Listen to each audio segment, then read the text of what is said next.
నమస్కారం. దేవి భక్తి సుధా ఛానల్ ప్రేక్షకులకి నమస్కారం. శ్రీ గురుభ్యో నమః.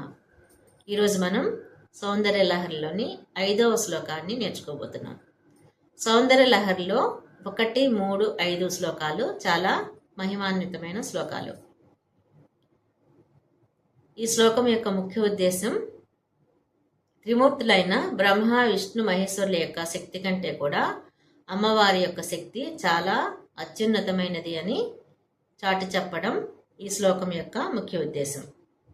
సకల చరాచర సృష్టిని మోహింపజేసే మాయ ఈ అమ్మవారిదే.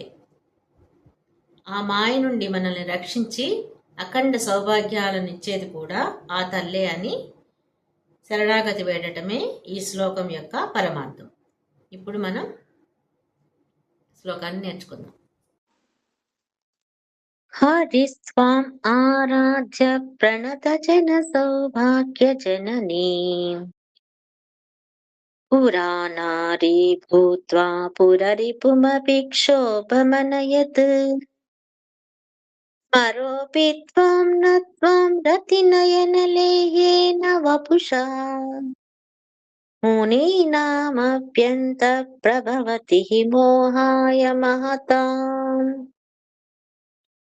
తాత్పర్యం: ఓ సర్వమంగళకారిణి, నీకు మొక్కే భక్తులందరికీ అష్టైశ్వర్యాలను, అఖండ సౌభాగ్యాలను ఇచ్చే తల్లివి నీవు.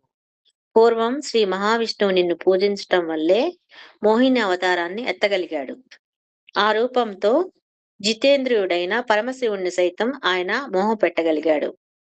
అలాగే శివుని 3వ కంటి మంటల్లో భస్మమైపోయిన మన్మధుడు నీకు ప్రణామం చేయటం వల్లే రతీదేవి కళ్లకు విందుగొలిపే పరమ సుందరమైన శరీరాన్ని మళ్లీ పొందాడు.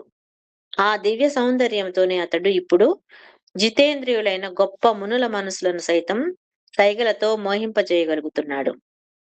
ఇప్పుడు ప్రతిపదానికి అర్థాన్ని చూద్దాం. మొదటి పాదం చివరలో ప్రణత జన సౌభాగ్య జననే.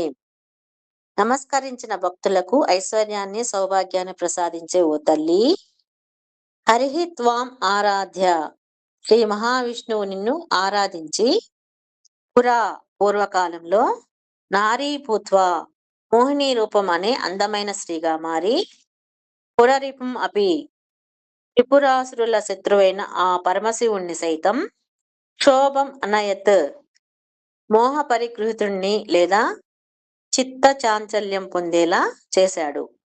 స్మరహ అపి, మన్మధుడు సైతం త్వాం నత్వా, నీకు నమస్కరించి, రతినయన లేహ్యేన వపుష, తన భార్య అయిన రతీదేవి కళ్లకు ఆనందాన్ని కలిగించే శరీరాన్ని తిరిగి పొంది, మహతాం మునీనాం అపి అంతః, గొప్పవారైన ఋషుల, మునుల మనసులలో కూడా మోహాయ ప్రభవతి, మోహాన్ని పుట్టించగలుగుతున్నాడు.